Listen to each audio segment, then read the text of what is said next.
فأوصيكم عباد الله وإياي أولا بتقوى الله.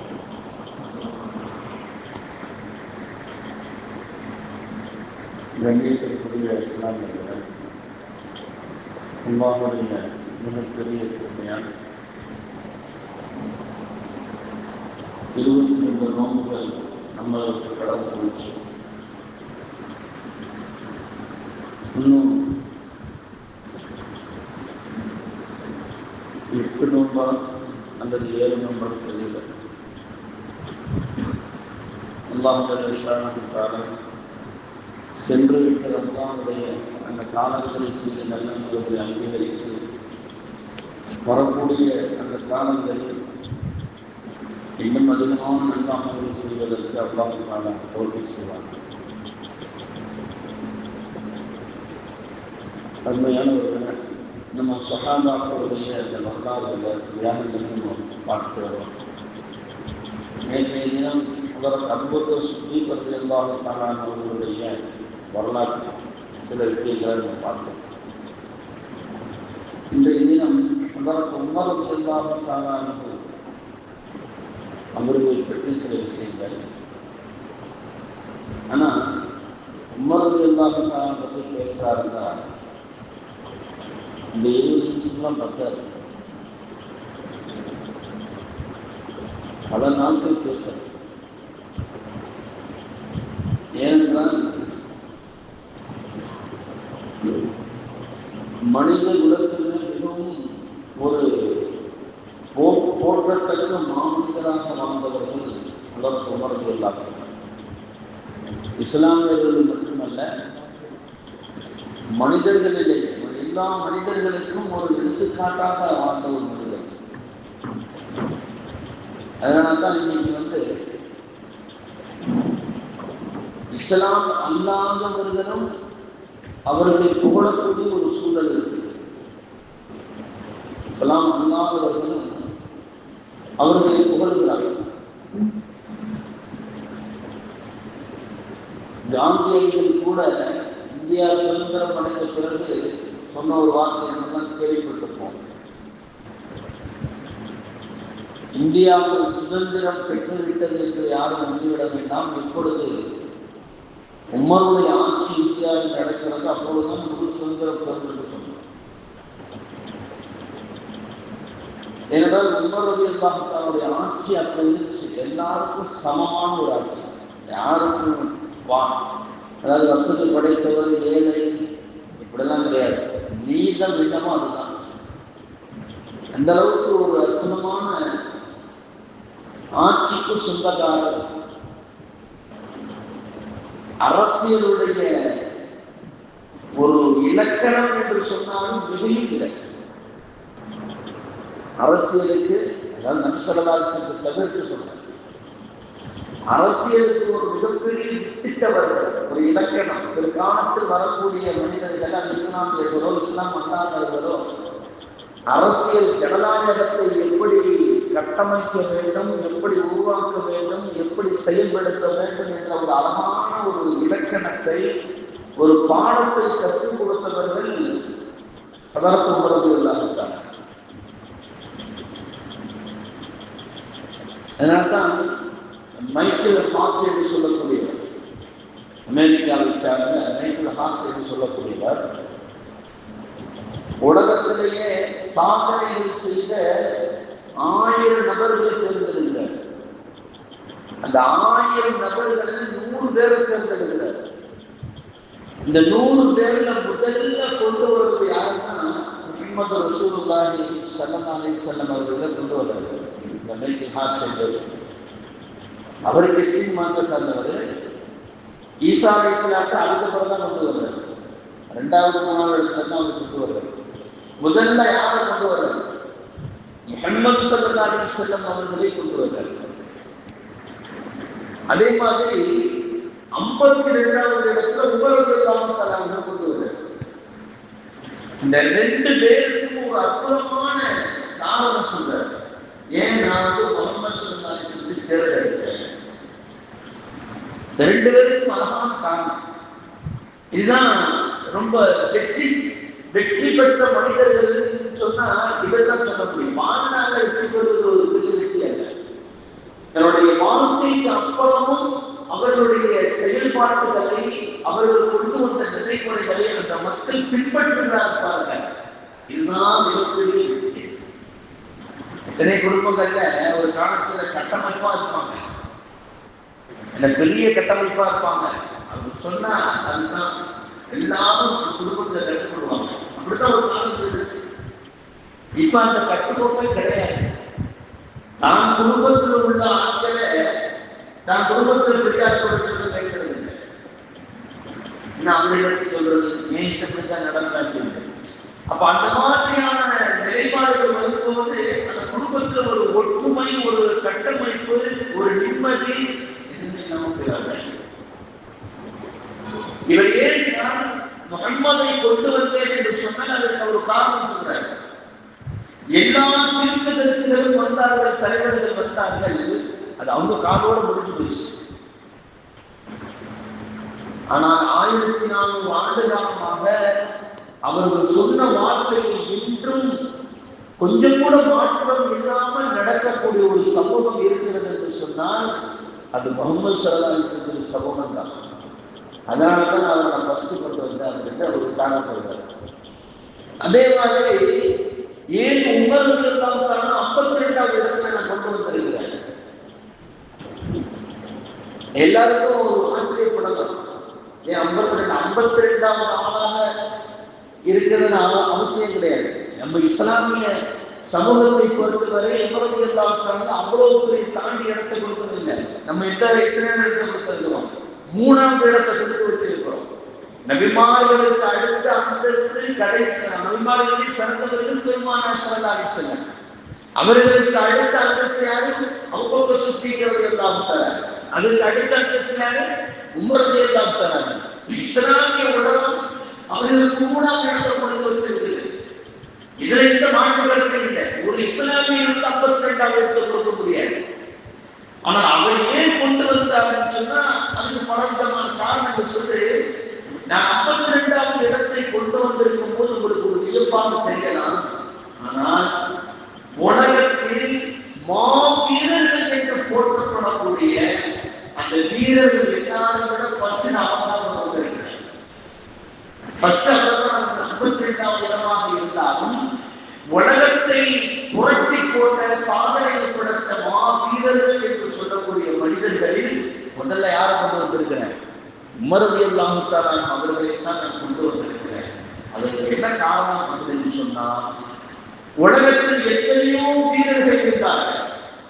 Alexander இருந்தார், Napoleon இருந்தார், ஏன் நம்ம தமிழ்நாட்டை சேர்ந்த ராஜ சோழர்கள் பண்டர்கள் இருந்தார்கள், ராஜராஜ சோழர்கள் இருந்தாங்க. ராஜராஜ சோழர்கள் தான் கிட்டத்தட்ட இதுவரையும் தாய்லாந்தை தாண்டிதான் போய் வெற்றி கொண்டுட்டு வந்தாங்க. கங்கையெல்லாம் போய் வெற்றி கொண்டுட்டு வந்தாங்க. கங்கையெல்லாம் வெற்றி கொண்டு விட்டு அங்கேயும் ஒரு கோயிலை அடையாளமாக கட்டினார்கள். ஆனா இன்னைக்கு இல்லை, இன்னைக்கு அந்த இடத்துல இல்லை. ஆனால் எவ்வளவு பெரிய வீரர்கள் தான் வெற்றி கொண்டார்கள். ஆனால் அவர்கள் காலம் இருக்கிற வரைக்கும் அந்த இடத்துல அவர்களுடைய பெயர் சொல்லப்பட்டிருக்கிறது. நீ போய் தாய்லாந்துல போய் சேர செலுத்த சொல்ல முடியுமா? முடியாது. என்ன?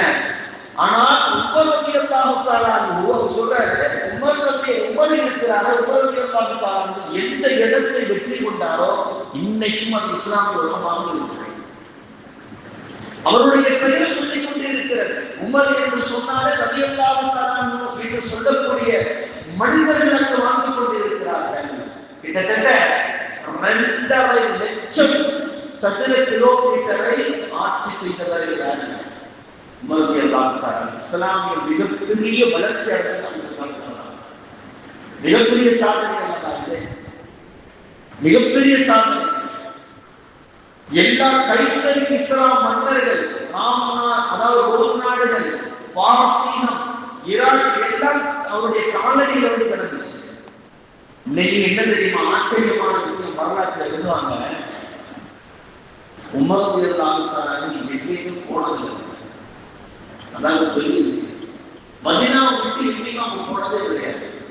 மதீனா என்ற ஒரு சின்ன ஊரில் இருந்து கொண்டு 22.5 லட்சம் சதுர கிலோமீட்டரை ஆட்சி அமைச்சார்கள் என்று சொன்னா, அவர்களுடைய எந்த இடத்துல நம்மளுடைய வெற்றி பெற்றிருந்தோம் இடமே தெரியாத அந்த இடத்துக்கு அவங்க போயே இருக்க மாட்டார்கள். ஆனால் உமர் என்று சொன்னால் எதிரினுடைய கையிலிருந்து வான் நழுவி கீழே விழுகும் என்று சொல்வார்கள் சஹாபாக்கள். வரலாற்று சொல்லப்படுகிறது.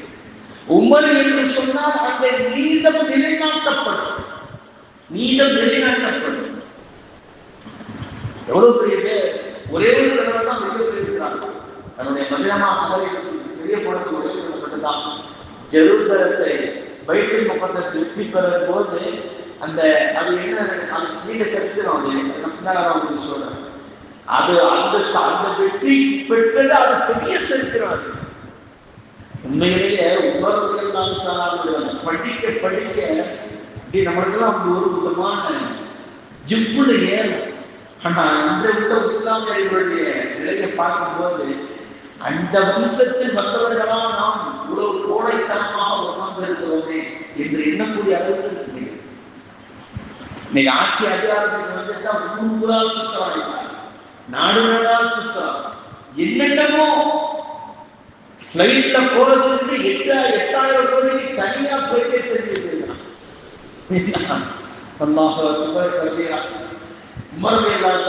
ஆட்சி காலத்துல ஒருத்தர் வந்து ஒரு வெளிநாட்டு தூண்டுக்குழு பார்க்க வந்துச்சு. சின்ன விஷயத்தை சொல்லி நான் போறேன். அப்போ பார்க்க வந்தவரோடு எந்த அபியர்த்தி ஜனாதிபதி இவங்க நினைச்சு வந்தது என்னன்னா, இஸ்லாமிய சாம்ராஜ்யம்னா ஒரு பெரிய சிம்மாசனத்துல உட்கார்ந்து இருப்பாரு, பெரிய தலையில பெரிய கவசம்லாம் போட்டு பாட்டு உட்கார்ந்து இருப்பாரு அப்படின்ட்டு ரொம்ப எழுதிக்கிட்டாங்க. அப்போ சஹாபாக்கள் சொன்னாங்க, என்ன இல்ல ஜனாதிபதியை பார்க்கணும். ஜனாதிபதியா அந்த மரத்துக்கு கீழே தூங்கிக்குள்ள இருக்காங்க. இதுதான் ஜனாதிபதி.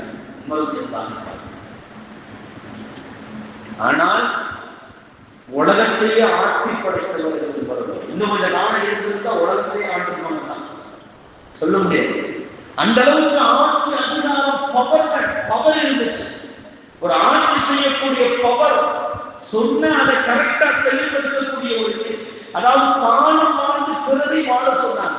சாலிக்கு வலியுறுத்தி என்பாகத்தான் ஆட்சி காலத்துல ஜனாதிபதியா ஒரு கவர்னரா போட்டுருந்தாங்க. ஒரு ஊர்ல போனாங்க, உங்களுடைய கணக்கு வழக்கு எடுத்துட்டு வாங்க அப்படின்னாங்க. கணக்கு வழக்கு எடுத்துட்டு வரும்போது 10,000 தினம் தனியா வந்துருச்சு. எப்படி இந்த கணக்கு 10,000 தினம் தனியா வந்திருக்கிறது? இல்ல, ஊர் மக்கள் எனக்கு அன்பளிப்பாக கொடுத்தார்கள். இத பைத்துல் மால்ல சேருங்க, சேர்ந்தா நீங்க கவர்னராக இருக்கலாம், இல்லைன்னா கவர்னர் பதவிக்கு வெளியே போகப்பட்டாங்க. யாரு? ஹாலிதுல் வலீத் அவர்கள் போருக்கு பதவியாக போனால் அந்த போர் வெற்றி தான், அது தோல்வியே கிடையாது. வாழ்க்கையில் தோல்வியை கண்டதே இல்லை. ஹாலிதுல் வலீத் இருந்தாங்க.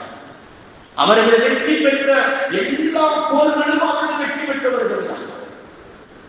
அப்படிப்பட்ட ஹாலிதுல் வலீதை பார்த்து சொன்னார்கள், நீ யாரா இருந்தாலும் என்ன, உனக்கு ஜனாதி அதாவது கவர்னரா இருக்க போய்னா மக்கள் உனக்கு வந்து என்ன செய்யறாங்க,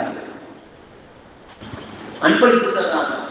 அந்த அன்பளிப்பு தருவதற்கான நோக்கம் என்ன? உன்கிட்ட இருந்து ஏதாவது ஒரு லாபத்தை ஒரு சலுகையை எதிர்பார்க்கலாம். அப்படிப்பட்ட ஆட்கள் எனக்கு கவர்னரா இருக்க தேவையில்லை. அந்த 10,000 விருதத்தை கொண்டு வந்து பைத்துல் மால்ல சேர்க்கிறாங்க. அவங்க சேரு கவர்னரா இல்லைன்னா கவர்னர் பதவிக்கு வெளியே போகணும். கடைசியில பைத்துல் மாலில் சேர்க்கப்பட்டது. இதுதான் அந்த பவர். ஆனா இன்னைக்கு என்ன செய்யலாம் தெரியுமா? அல்லாஹ் முந்தா நாள் ஒரு நீட் கொடுக்க 34 கோடி ரூபாய் எடுக்கப்பட்டுச்சு. அதுல 14 கோடி ரூபாய் எழுதி கொடுத்து சொல்றாங்க. இந்த நீதிபதிக்கு தண்டனை என்ன தெரியுமா? டெல்லியில உள்ள நீதிபதி வேற ஸ்டேட்டுக்கு மாற்றினாங்க. இதுதான் தண்டனை. எப்படி இருக்கு? அல்லாஹ் அக்பர். இது அழுகிறதா சிரிக்கிறதான்னு தெரியல. எப்படிப்பட்ட உலகத்தில் நம்ம வாழ்ந்து கொண்டு இருக்கிறோம் என்று. அதை விட பெரிய கொடுக்கலாம். குஜராத்ல அன்னைக்கு தீர்ப்பு சொல்லி இருக்கிறாங்க.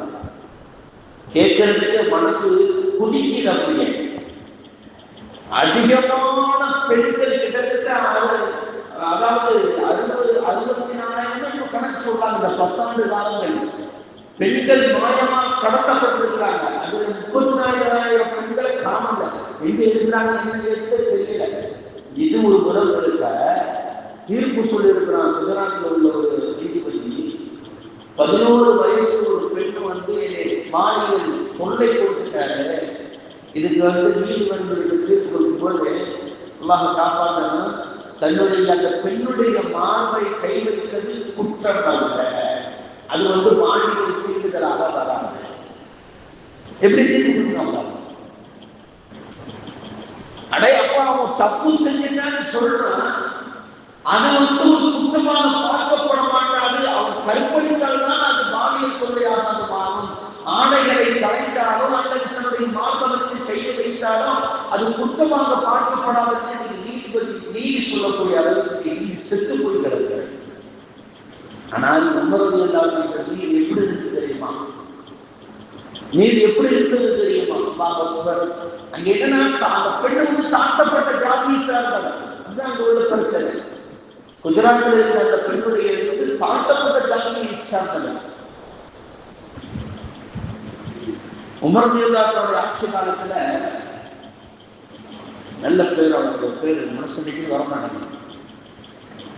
அவர் யார் என்று சொன்னால், அவர்களுடைய சிந்தனைய இஸ்லாமியர்களை கொலை செய்ய வேண்டும், இதுதான் அவங்களுடைய சிந்தனை. அப்படிப்பட்ட ஆள்.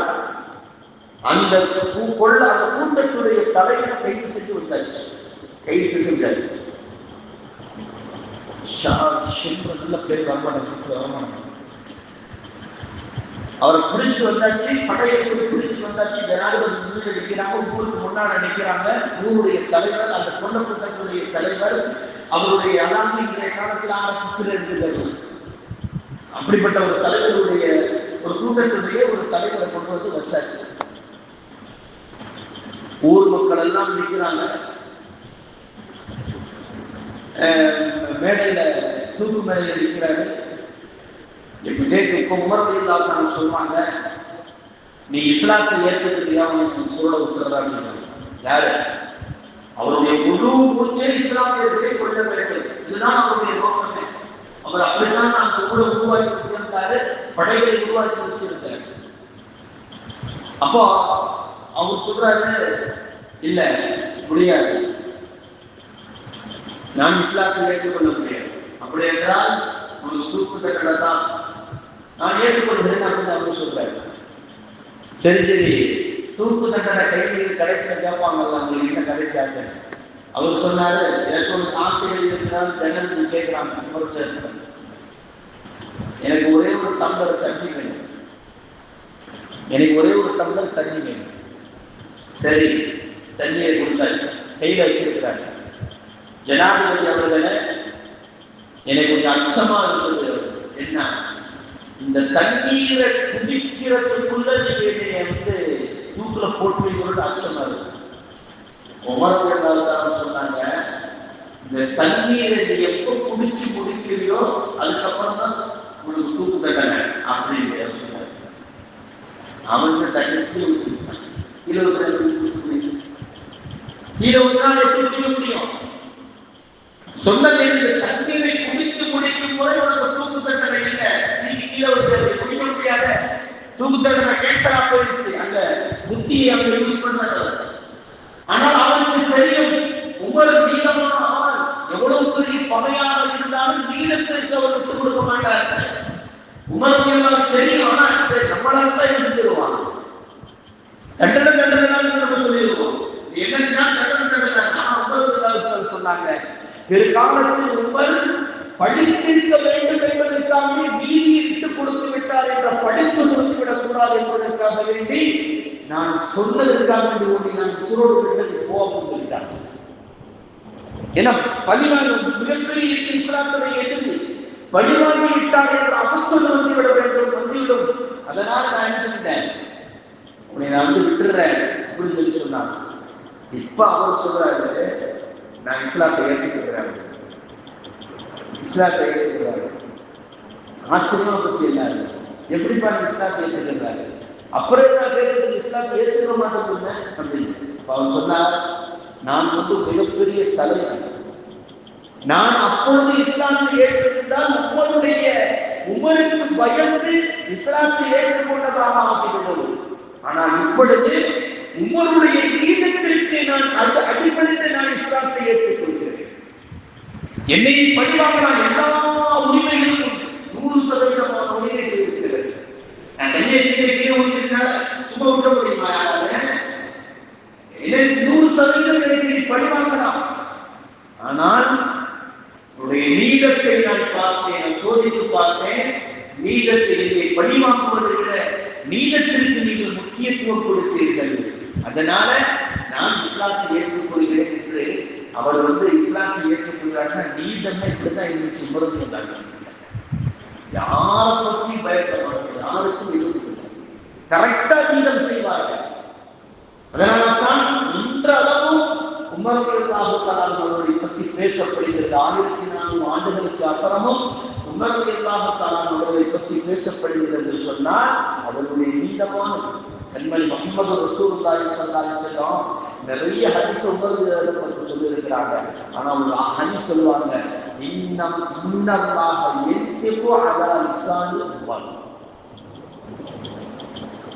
உமருடைய நாவில் அல்லாஹ் பேசுகிறார். எவ்வளவு பெரிய வார்த்தை தெரியுமா இது? அட எவ்வளவு பெரிய வார்த்தை இது! யாருக்காவது அந்த வார்த்தையை சொல்லியிருப்பார்களா? நபிகள் நாயகம் ஸல்லல்லாஹு அலைஹி வஸல்லம் சொல்றாங்க, இன்னல்லாஹ ஜஅல அல்-ஹக்க அலா லிசானி உமர் வ கல்பிஹி வ கல்பஹு. உமருடைய அல்லாஹ் தஆலா உமருடைய நாவிலேயும் கல்விலேயும் சத்தியத்தை நிலைநாட்டி விட்டான் என்று சொன்னார்கள் நபி ஸல்லல்லாஹு அலைஹி வஸல்லம். உமருடைய நாவும் கல்பும் ஒரே மாதிரி தான் சிந்திக்கும். நாவல சில பேர் உள்ளத்துல வச்சுக்கிட்டு நாவல வேற மாதிரி பேசுவான், நாவல வச்சுக்கிட்டு உள்ளத்துல வேற மாதிரி யோசிப்பான். அப்படிலாம் இல்லை. உங்களுடைய கல்வியை நாவிலையும் சத்தியத்தை அல்லாஹ் ஆக்கி விட்டான் என்று சொன்னார்கள் பெருமானார் ஸல்லல்லாஹு அலைஹி வஸல்லம். இந்த ஆயத்துடைய இந்த ஹதீஸுடைய பின்னணியில எழுதுவாங்க, கிட்டத்தட்ட 6 சட்டங்கள் உமர் ரலியல்லாஹு தஆலா சொன்னனாலே அல்லாஹ் தஆலா ஆயத்தை இறக்கினார். அதுல பிரதானமான 3 விஷயம். ஒரு நாள் நபி ஸல்லல்லாஹு அலைஹி வஸல்லம் மக்கா வெற்றி கொண்டாச்சு. மக்கா வெற்றி கொண்ட பிறகு கேட்கிறாங்க, எந்த இடத்துல நம்ம தொழுகிற இடத்துல, மக்கா நடுவில் இருக்கிற கருப்பு, அதை சுத்தி எல்லாமே காப்பாற்றாங்க. நம்ம மேற்கு திசையை பார்த்து தொழுகுவோம். ஏன்னா சில நாடுகளில் கிழக்கு திசையை பார்த்து தொழுவாங்க. ஏன்னா காவல் அப்படி இருக்குது. மதீனாவுல பார்த்தோம்னா வடக்கு திசை பார்த்து தொழுவாங்க. சில நாடுகளில் தெற்கு திசையை பார்த்து தொழுவாங்க. என்ன எந்த திசையின் பக்கம் கிபிலா இருந்தால் அந்த திசையை பார்த்து. ஆனா காவத்துல அதுக்கு எப்படி தொழுவது? எல்லாம் சுற்றி தான் சொல்லுவாங்க. இப்ப இந்த இடத்துல இமாமுக்கு எங்க நிற்கிறது அப்படிங்கிற பெயர் வருது. அந்த இடத்துல ஆலோசனை செய்யும் போது உமர் ரலியல்லாஹு தஆலா சொன்னார்கள், யா ரசூலல்லாஹ், நம்ம அவித்தஹதுனாமின் மகாமி இப்ராஹிம் முஸல்லா, நம்முடைய தொழுகையிடமாக இமாம் நிற்கக்கூடிய இடமாக நாம் மகாமி இப்ராஹிமை தேர்ந்தெடுத்துக் கொள்ளலாமே என்று யார் சொல்றாங்க? உமர் ரலியல்லாஹு தஆலா சொல்றாங்க. உடனே அல்லாஹ் தஆலா ஆயத்தை இறக்கினார், வத்தஹதுனாமின் மகாமி இப்ராஹிம் முஸல்லா, நீங்கள் தொழுகையிடமாக மகாம இப்ராஹிமை நீங்கள் தேர்ந்தெடுத்துக் கொள்ளுங்கள் அப்படின்னு அல்லாஹ் தஆலா இமாம் இன்னைக்கு மக்களோட எங்க நிற்பாங்க? மகாம இப்ராஹிமுக்கு நேரம் தான் நிற்பாங்க. வேற எங்கேயும் நிற்க முடியாது. வேற எந்த இடத்துலையுமே இமாம்கள் நிற்க முடியாது. 2023 உம்ராவுக்கு போயிருக்கும் போது ஒரு சின்ன குழப்பம் வந்துருச்சு. முதல் நாள் 2வது நாள் தான் கரெக்டாக தான் இருந்துச்சு. அந்த 4வது நாள் 5வது நாள் பார்த்தோம்னா திடீர்னு இமாம் ஒரு கூட்டுக்குள்ள முன்னிட்டு வராங்க, கட்டணத்துக்கு கீழே. என்னன்னு பார்த்தா யாரோ முசாஃபா வந்து டக்குன்னு பாட்டுட்டாங்க. ஏன்னா எதிரிகளாக இருக்கிறதுக்காக எடுத்துக்கிட்டாங்கன்னா இந்த மகாம இப்ராஹிம் யாரும் நிற்க கூடாது. அது அப்படியே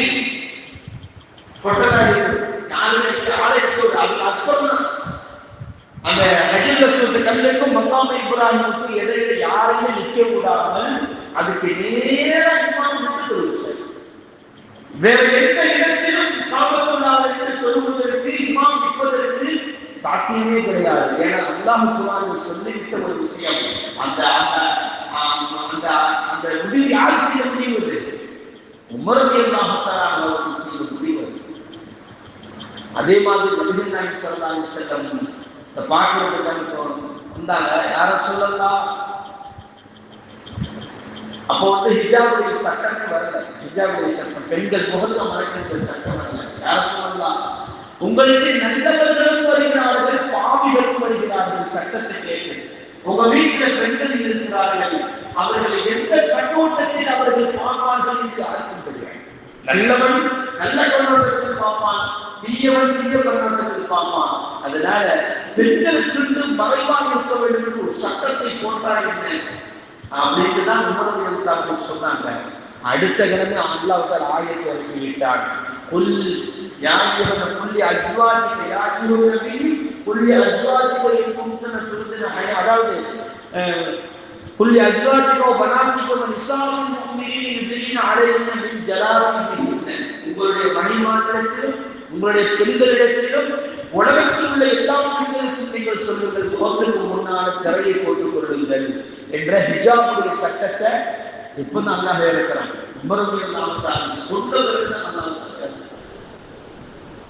அதே மாதிரி உமரது அல்லாஹு தஆலாவும் நபி ஸல்லல்லாஹு அலைஹி வஸல்லம் ஒரு பெரிய சோதனை வந்துருச்சு மனைவிமாருக்கு மூலமா. அன்னை ஆயிஷா ரலியல்லாஹு தஆலா அவர்களும் ஹப்ஸா உமரது அல்லாஹு தஆலாவோட மகன், அவங்களும் ரெண்டு பேரும் சேர்ந்து எடுத்துட்டாங்க. நபி ஸல்லல்லாஹு அலைஹி வஸல்லம் எப்போதும் ஜுபைரியா என்று சொல்லக்கூடிய ஒரு மனைவி, அவங்க வீட்டுக்கு எப்போதும் நலம் விசாரிக்க போகும்போது அவங்க அம்மா தேன் கொடுப்பாங்க. அந்த தேனை குடிச்சுட்டு வருவாங்க. இவங்க ரெண்டு பேருக்கு அது பிடிக்கல. சக்காலத்துக்கு தானே, என்னடா நம்ம வீட்டில் எல்லாம் குடிக்காம அவங்க மட்டும் குடிச்சிட்டு வருவாங்க, இதுக்கு ஒரு தடை போடணுமே அப்படிங்கும் போது ரெண்டு பேரும் பேசுறாங்க. பேசிட்டு சொன்னாங்க, இந்த மாதிரி உன் வீட்டுக்கு வந்தாலும் சரி என் வீட்டுக்கு வந்தாலும் சரி என்ன ஒரு வாய் ஒரு மாதிரியா வாழ்வது சொல்லணும். என்ன என் வீட்டுக்கு வந்தாலும் நானும் சொல்லணும், என்ன உங்க வாயிலிருந்து ஒரு மாதிரியான வாட வருது. அப்ப அவங்க என்ன சொல்லுவாங்க, ஜோதியை வீட்டுக்கு தான் போறது, தேடி குடித்தது ஏதோ கலப்படம் போடுறது அப்படின்ட்டு அது கலப்படம் இருக்கும் அப்படின்னு ரெண்டு பேரும் பேசி வச்சுக்கிட்டாங்க. பேசி வச்சுக்கிட்டு கரெக்டா அண்ணாதி ஹர்ஷாவுக்கு அளவுக்கு போனோம், நான் என்ன உங்க வாயிலிருந்து வாட வருது அப்படின்னு அவங்க சொல்லிட்டாங்க. அதே மாதிரி இன்னும் வாயிலிருந்து வாட வருது. அவங்க நம்சலா இருந்தாங்க, நீனும் அப்படித்தான் சொல்றான், ஹர்ஷாவும் அப்படித்தான் சொல்றாங்க அப்படின்னா நான் தேவை தவிர வேற எதுவும் குடிக்கிறீங்க. அப்போ ஜுபைரியா இருந்து நான் தேடி குடிக்க மாட்டேன் அப்படின்னு சொல்லிட்டாங்க. உடனே அல்லாஹ் ஆயத்தை இறக்கிட்டாங்க. அம்மா அல்லாஹ் அல்லாஹ் தஆலா ஹலாலாக்கிய ஒன்றை மனைவிமார்களுடைய விருப்பிக்காக வேண்டியதற்கு நீங்க ஹராமாக்குறீங்க. ஏன்னா நபிசல்லாஹு தேடி குடிக்க மாட்டேங்கிறா சட்டை எடுக்கப்படும், தேடி குடிப்பது ஹராம் மாதிரி போயிடும். தேன் என்பது உடல் ஆரோக்கியம் சம்பந்தப்பட்ட விஷயம். அல்லாஹ் சொல்றான், மனிதர்களுக்கு அதில் சுபா இருக்கிறது அல்லாஹ் சொல்லிட்டான். அல்லாஹ் ஹலாலாக்கியதை மனைவிமார்களுடைய திருப்திக்காக நீங்க ஹராமாக்குறீங்க அப்படின்ற ஒரு இது அல்லாஹ் கொண்டு வந்தான். நபி ஸல்லல்லாஹு அலைஹி வஸல்லம் அப்படியே போயிட்டே இருந்த உடனே ஒரு நாள் சொல்லிட்டாங்க, ரெண்டு பேரும் பேசிட்டு என்ன செஞ்சாங்க, இந்த பாரு நம்மளுக்கு உஜுமனம் பக்கல, அவங்க மகள் பத்தியா முகமது எல்லாத்தாலும் வசதி படைச்சவங்க, அவங்க மகன் நான் வசதியானே இருப்பாங்க. அதனால நபிசல்லாத்துக்கு கூட காசை கேட்கணும் அப்படின்ட்டு இந்த காலத்துல உள்ள மனைவிமார்கள் சொல்றாங்களா இல்லையா, எங்களுக்கு 10,000 10,000 கொஞ்சம் எடுத்து சட்டை பிடிக்கிறாங்க. அந்த மாதிரி ரெண்டு பேரும் பேசிட்டு செஞ்சாங்க. செஞ்சோட நபிசல்லாத்து இதை சொன்ன உடனே பிடிக்காம காசு பணம் வலியுறுத்தி சொன்ன உடனே நபிசல்லாத்து எப்பவுமே செலவுக்கு பணம் கரெக்டா கொடுத்துருவாங்க, அதுக்கு மாற்றம் செய்ய மாட்டாங்க. ஒரு வருஷத்துக்கு உண்டான பொருள் பணக்காசுல கரெக்டா கொடுத்துருவாங்க. நபிசல்லாத்து வாக்குவாதம் கொடுத்த உடனே கோச்சுக்கு வீடு பள்ளியாசல் படுத்துட்டாங்க. பள்ளியாசல் எப்படி எடுத்துட்டாங்க, 1 மாத காலம் ஒரு இடத்துக்கு நான் வரமாட்டேன்னு சொல்லிட்டு போயிட்டாங்க. இதை கேள்விப்பட்ட உணர்வு மகள்கிட்ட வந்தாங்க, வந்து ஓங்கி ஒரு அறம் விட்டாங்க. நான் தான் அதை சொல்லி அனுப்பினா இல்லையா, முகமது ஸல்லல்லாஹு அலைஹி வஸல்லம் எதுவும் வச்சிடக்கூடாது எதுவும் கேட்கக்கூடாது சொன்னா இல்லையா, நீயே இப்படி செஞ்ச அப்படின்னு சொல்லிவிட்டு ஒரு வார்த்தை ஒன்று சொல்வார்கள் உமர் ரலியல்லாஹு தஆலா அன்ஹு. அதாவது அஸா ரப்பஹு இன் தல்லகஹுன்ன அன் யுப்திலஹு அஸ்வாஜன் கைரும் என்று அல்லாஹ் ஆயத்தை இறக்கினார். நீங்கள் ஒழுங்காக இருந்தால் உங்களை எல்லாம் தலாக் சொல்லிவிட்டு வேறு ஒரு சிறந்த மனைவிமார்களை அல்லாஹ் முடிச்சுவோம் அப்படிங்கிற வார்த்தையை நான் மகளுக்கு எச்சரிக்கையாக யார் சொன்னா உமரது தடுக்க சொன்னாங்க. அதே மாதிரியான வாசகத்தை அல்லாஹ் தரக்குவாங்க இருக்கிறார். நபியே, இவர்கள் உங்களுக்கு கட்டுப்படவில்லை என்று சொன்னால் இவர்களை விட்டு விடுங்கள், இவர்களை தலாக் விடுங்கள். இவர்களை விட சிறந்த பெண்மைகள், பாக்கியரான பெண்மணிகள், மூட்டினான பெண்மணிகள், முத்தமிழான பெண்மணிகளை நாம் உங்களுக்கு திருமணம் முடித்து தரோம் அப்படின்னு நபிசரதாசி அல்லாஹ்வுக்கு ஆணிட்டு இறக்கினவங்க நபிசரதாசி வீட்டுக்கு போட்டாங்க. அப்போ இந்த வார்த்தையை சொல்லிட்டு நபிசரதாசை பார்க்க போறாங்க. ஆணிட்டு இறங்கிடுச்சு.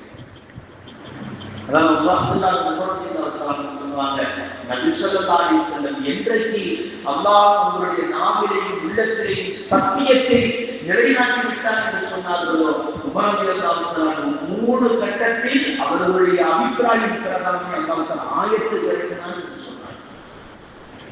அவர்களுடைய அந்தஸ்து, அவர்களுடைய கண்ணியம் எவ்வளவு தூரம் உயர்ந்து இருந்தது அல்லாஹ்விடத்தில் என்பதை நாம் யோசிக்க வேண்டும். நிறைய இருந்தது. நாளைக்கு கொஞ்சம் அவங்களை பற்றி பார்ப்போம். அவருடைய ஆட்சி காலம், கடைசி காலம் எப்படி இருந்தது, சிறுபிராயத்து அவர்கள் எப்படி இஸ்லாத்தில் வந்தார்கள் என்பதை நாளைக்கு பார்ப்போம். அப்படிப்பட்ட நல்லடியார்களுடைய கூட்டத்தில் நம்மளையும் நம்முடைய சந்ததிகளை சேர்ப்பானாக. நாமும் நம்முடைய ஆட்சியாளர்களும் அது மாதிரியான சட்டத்தை எடுத்து நடப்பதற்கு அல்லாஹ் தௌஃபீக் செய்வாராக. நாம் ஒரு தாவான அல்ஹம்துலில்லாஹி ரப்பில் ஆலமீன். அஸ்ஸலாமு அலைக்கும் வரஹ்மத்துல்லாஹி வபரகாத்துஹு. நமது சேனலில் விளம்பரங்களுக்கு sunnatruth@gmail.com